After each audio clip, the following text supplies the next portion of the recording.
Semuanya yakin, semuanya hari ini baik. Sekarang ada yang tahu hari ini kita akan belajar apa? Sebelum kita masuk ke materi, kakak akan absen terlebih dahulu. Sekarang tanggal berapa? 15. Abraham, lupa.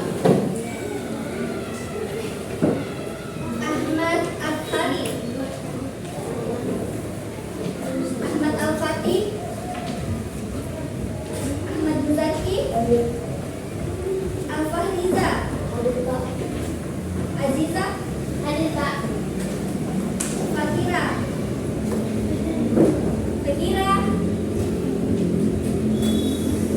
Jihad, Nazifah, Naura, Aidin, Gibran, Ilham, Firdaus, Muhammad Al-Fareza, Muhammad Aska,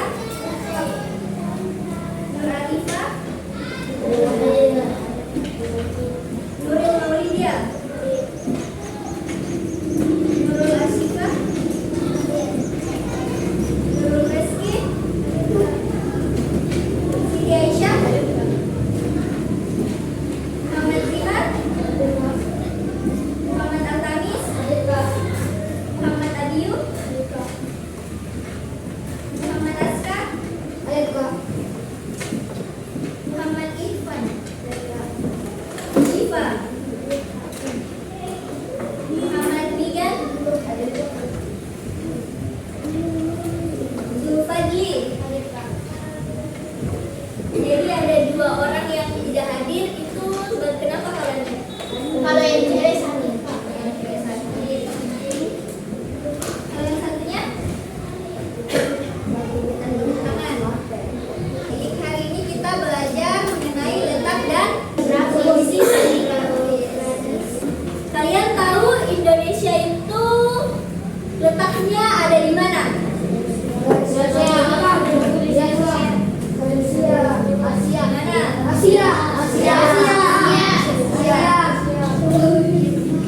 Ini adalah peta Indonesia. Ini adalah peta Indonesia. Di mana Sulawesi?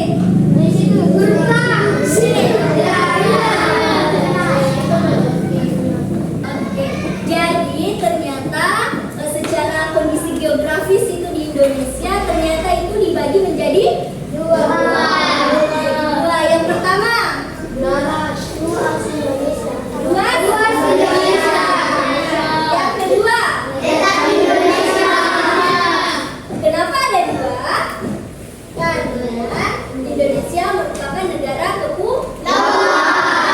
Negara kepulauan itu seperti apa?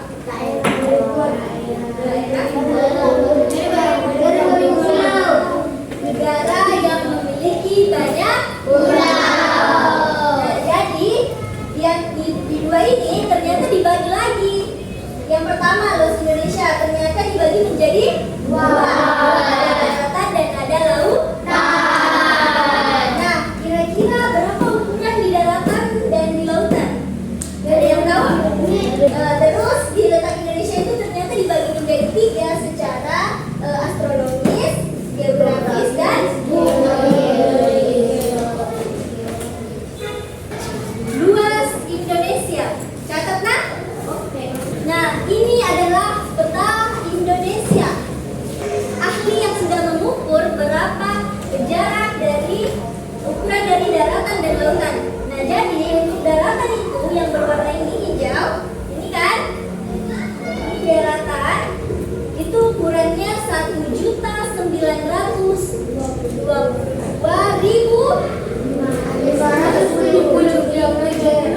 kilometer persegi. Ini artinya persegi, nah? Maka 2. Terus lautannya berapa? Coba sebut lautannya berapa? 3.350.400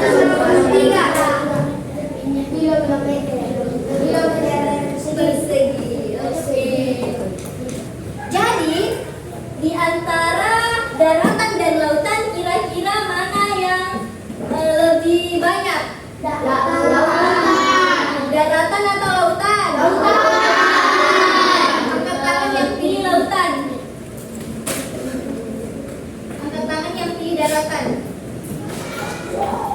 Jadi jawabannya adalah yang paling banyak itu yaitu lautan. Karena jumlahnya 3 juta lebih kan? Nah, tadi yang kedua itu adalah letak Indonesia. Indonesia. Kalian pernah mempelajari arah mata angin? Pernah. Ini apa? Selatan. Eh?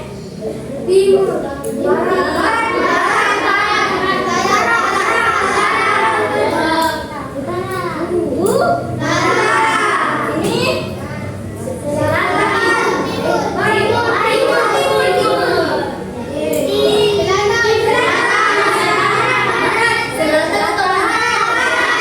selatan atau barat atau selatan? Jadi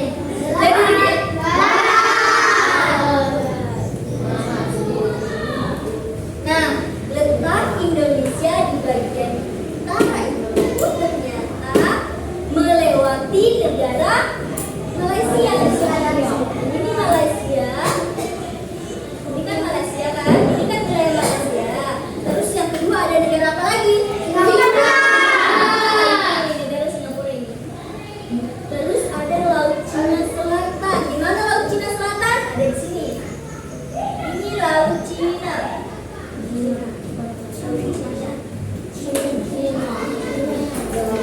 Terus yang bagian wilayah barat ada apa? Samudra Hindia. Samudra Hindia itu ada di sini. Samudra Hindia. Terus yang selatan Timur Leste. Timur Leste. Di mana Timur Leste? Ada di sini. Nih, Timur Leste. Timur. Yang kedua ada benua Australia. Oh, udah kelihatan di sini.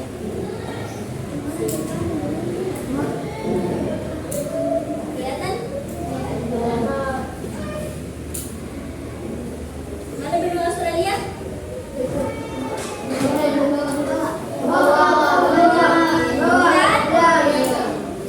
Selanjutnya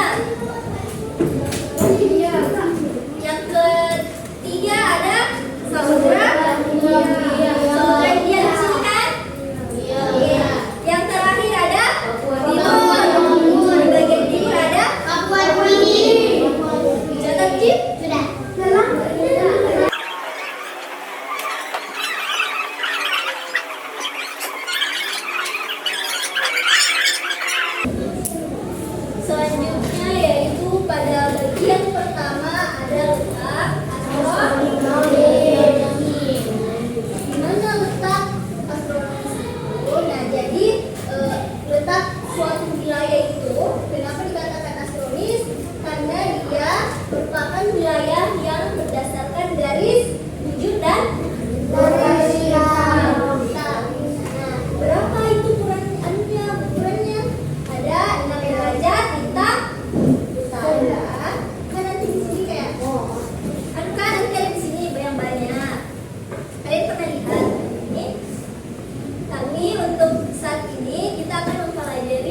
Indonesia itu panas.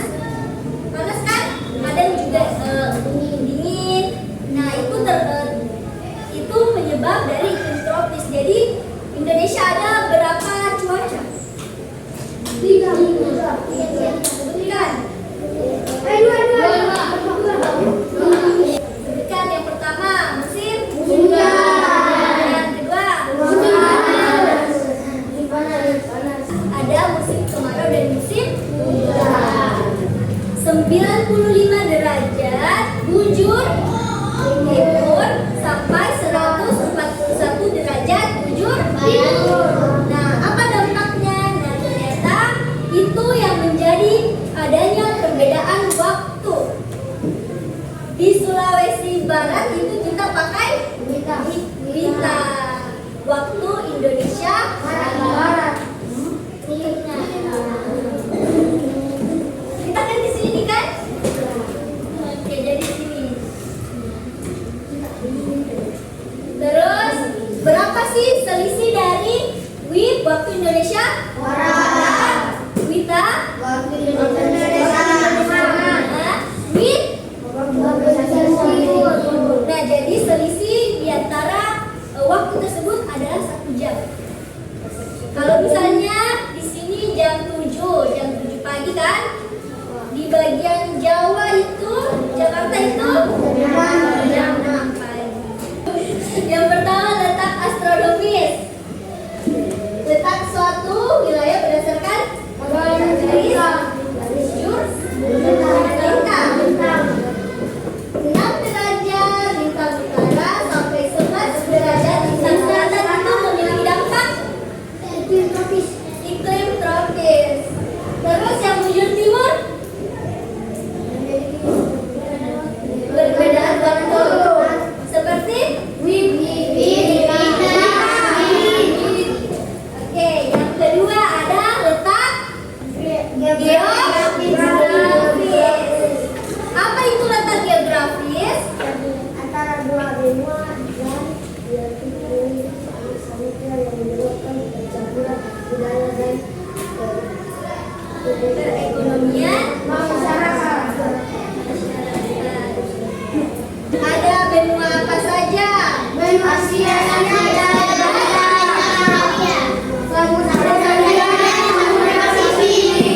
Apa dampak dari adanya percampuran ini?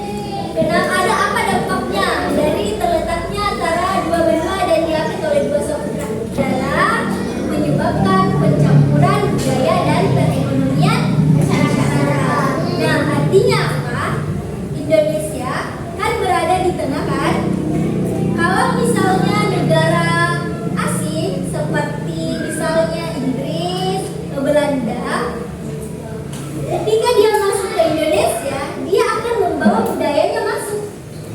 Budayanya masuk, terus itu akan mempengaruhi lingkungan masyarakat yang ada di Indonesia. Tapi kita juga menyebarkan budaya kita. Misalnya orang Belanda datang ke Sulawesi Barat, kalian perkenalkan ciri khas atau khas daerah dari daerah kita. Misalnya sayur patudu, pernah lihat? Apa lagi? Makanan dari segi makanan apa? Apa lagi? Beja. Dan masih banyak lagi kan?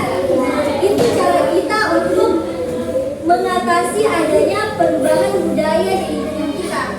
Kita bisa menerima, tapi jangan kita merubah budaya kita. Jadi kita juga jangan mau dikala kita harus juga memperkenalkan budaya di Indonesia. Selanjutnya perekonomian masyarakat. Kenapa dikatakan perekonomian masyarakat? Karena nanti ketika negara lain masuk ke negara kita, itu akan melakukan perdagangan. Misalnya kalian pernah beli mainan yang made in China? Itu diekspor masuk ke dalam Indonesia. Nah, terus yang di Indonesia barang-barang lokal yang ada yang made in Indonesia kan, itu akan diimpor. Dia akan impor ke negara luar, terus dibeli sama negara luar. Jadi ketimbal balik.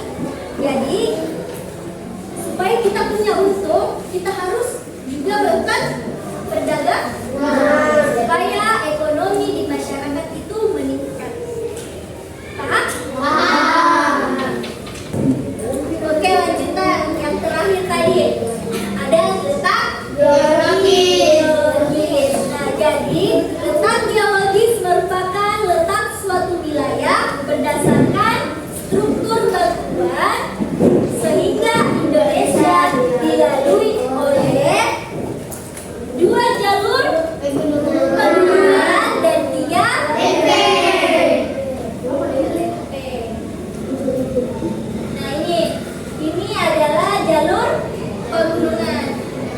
Nah, ternyata ada sirkuit Mediterania dan Pasifik. Catatan, adanya 2 jalur pegunungan yang memiliki dampak untuk Indonesia, yaitu mempunyai banyak gunung berapi yang kaya akan mineral.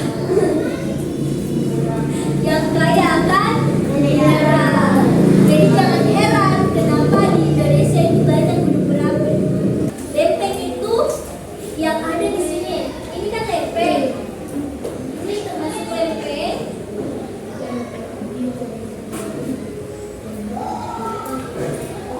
Nah, tapi lempeng ini bisa bergerak.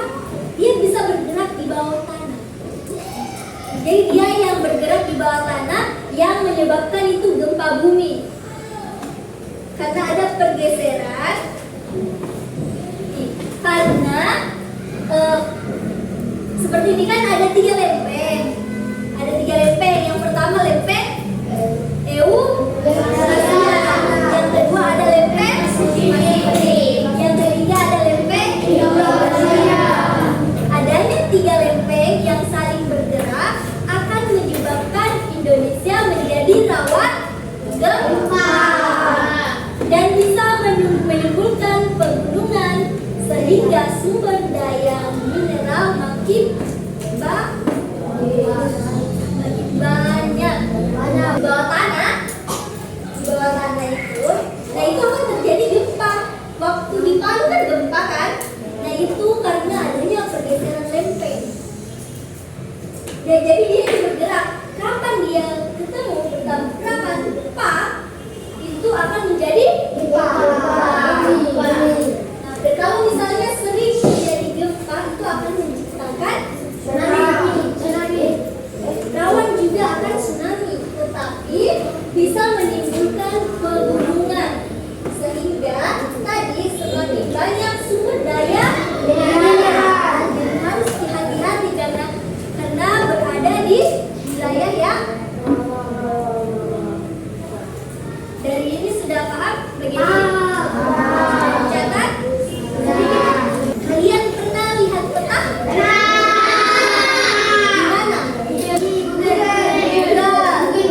Atlas. Blok. Ya, blok juga. Kalau blok itu beda ya, bukan peta, tapi dia sama. Kompas itu untuk arah mata angin. Contohnya ini ya, Sulawesi Barat. Sulawesi. Ini kan peta Sulawesi. Nah, ini peta Sulawesi, bukan peta Sulawesi Barat. Jadi, ini ada bagiannya. Di sini ada Sulawesi Tengah. Di sini ada di Sulawesi Barat. Terus ada Sulawesi Selatan. Kota Sulawesi Selatan. Provinsi Sulawesi Tenggara. Jadi ini namanya peta. Jadi apa itu peta? Coba bacakan dengan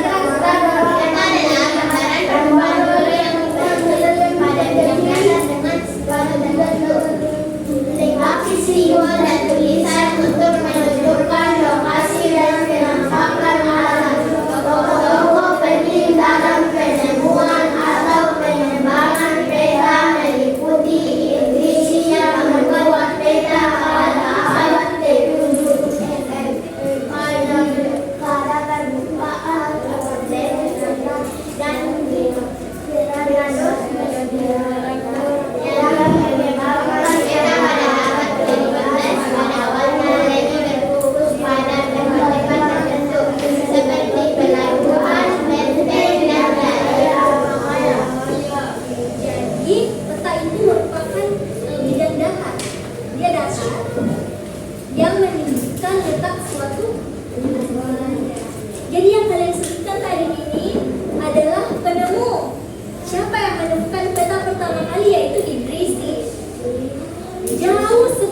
kita lahir yaitu abad ke-7 Masehi.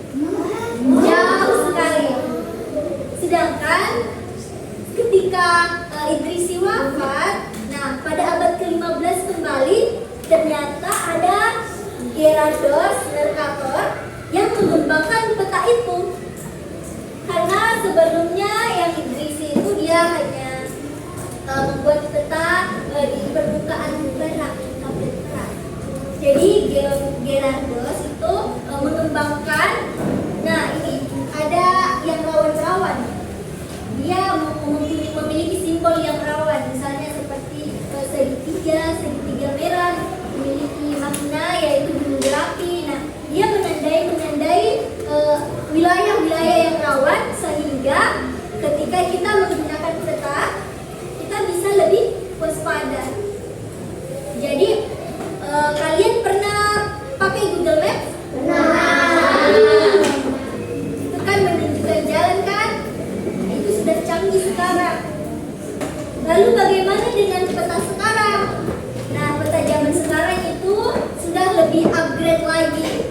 Dia itu menggambarkan kenampakan alam seperti dataran rendah, dataran tinggi, ada sungai, ada danau, dan lain sebagainya. Sekarang sudah update, sudah kayak kemarin. Coba yang di belakang ada bisa baca fungsi peta? Ada yang bisa? Yang di belakang. Silakan. Untuk menentukan lokasi, mendapatkan bentuk dan sebaran fenomena di permukaan bumi, memperlihatkan ukuran luas jarak arah, menyajikan data dan informasi keuangan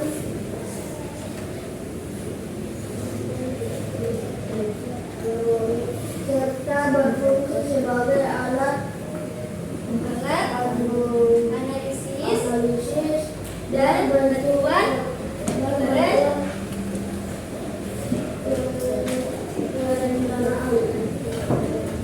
jadi adik-adik sekalian, ternyata peta itu memiliki banyak fungsi untuk memudahkan kita. Kalau misalnya kalian mau pergi ke rumahnya siapa namanya? Naura, kalian bisa sekarang itu kalian bisa share lokasi, terus kalian bisa gunakan Google Maps. Terus selain itu di peta modern, peta sekarang itu sudah bisa menunjukkan kenampakan kekayaan alam Indonesia. Misalnya di Sulawesi Barat, di peta itu ada gambar pohon kelapa. Pohon kelapa di Sulawesi Barat itu tandanya berarti di Sulawesi Barat itu kaya akan pohon kelapa yang bisa dijadikan minyak. Beda minyak kelapa, beda kan? Beda juga minyak sawit. Minyak sawit dari sawit. Selanjutnya ada berdasarkan jenisnya, peta dikelompokkan menjadi dua. Yang pertama, peta umum.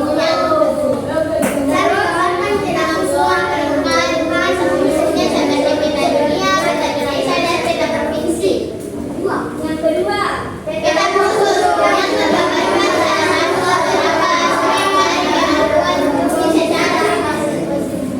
Nah, yang tadi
Fungsinya Untuk menjelaskan gambaran umum dari suatu benda. yang kedua ada garis segi. Untuk menggambarkan batas-batas dan letak garis astronomis pada peta seperti garis buntut dan garis bintang. ketiga Legenda untuk menjelaskan pengertian dari simbol-simbol yang digunakan pada peta. terakhir Skala merupakan perbandingan jarak antara dua titik Pada peta dengan jarak sesungguhnya seperti skala angka, contohnya seri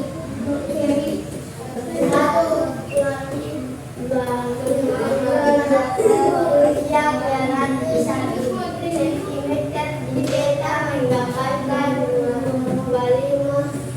25 sentimeter. ini ada juga Ada juga skala garis.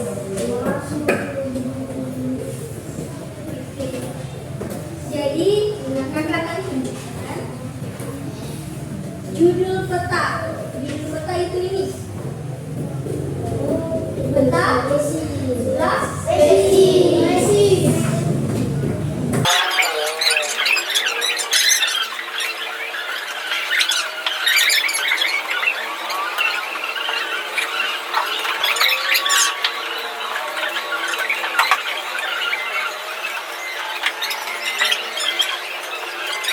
selanjutnya ada legend.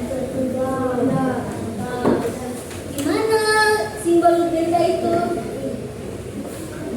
Di bawah peta biasanya ada kotak keterangan, di situ ada tulisannya legenda. Guys,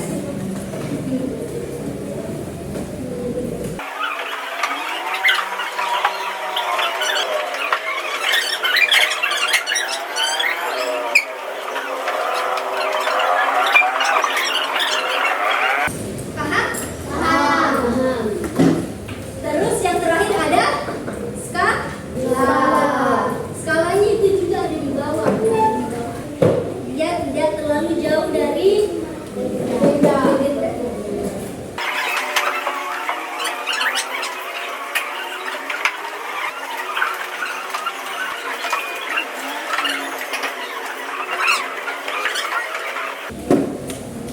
Kalau kita berbicara mengenai skala, berarti kita berbicara tentang apa?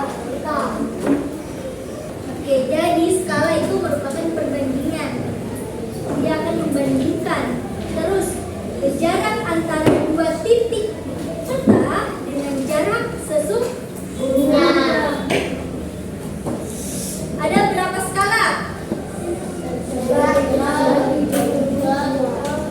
Yang pertama skala angka. Contohnya 1/200.000 yang berarti 1 cm di peta menggambarkan 250.000 cm di skala garis yang tadi kakak tunjukkan. Oke. Terus di atasnya kan ada skala angkanya kan? Skala angka dengan skala garis. Sampai sini ada yang tidak paham? Materinya? Paham? Paham? Kan tadi kalian sudah paham, kan? Kakak mau kasih tugas. Oke, jadi kakak akan bagi 6 kelompok. 6 kelompok, kalian berhitung dari belakang. Ya, paling belakang 6, 4, 6 kan? Ingat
tujuan. Oke, silakan dibaca studi kasusnya dulu sama-sama, terus kalian diskusikan. Sebelum kita mulai mengerjakan data PD kalian, kita ice breaking dulu dengan tepuk janji. Satu, dua, tiga. Tepuk janji fokus. Bersemangat, bersemangat, bersemangat. Janji fokus, janji fokus, janji fokus. Saya fokus, saya bisa. Saya fokus, saya paham. Saya fokus, saya bisa. Saya paham. Oke, selamat mengerjakan KPD-nya secara berkelompok. Kalian diskusikan, kalian berada di sana, ketemu sama wajah temannya, balik belakang, supaya bisa sama-sama kerja.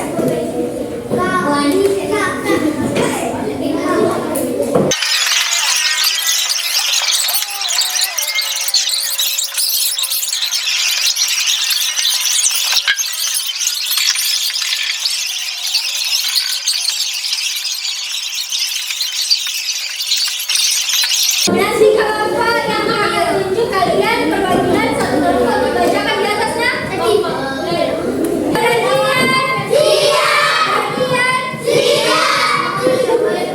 Jadi kakak akan ajak siapa yang naik untuk presentasi. Kelompok 4. Siapa kelompok 4? Siapa yang mau maju? Bacakan. Siapa yang berapa?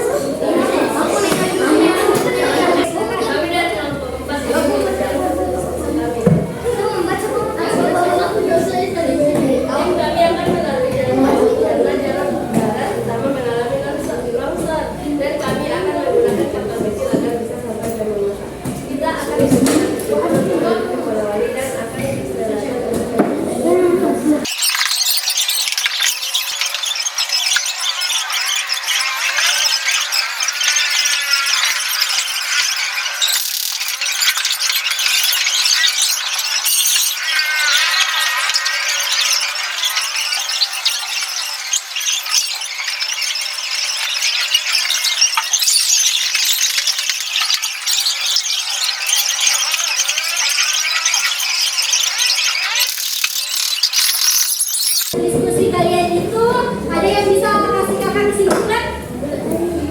Saya. Siapa mau? Oke, jalan. Ya, silakan. Saya menjadi tahu bahwa Indonesia Memiliki peta. Selanjutnya siapa lagi?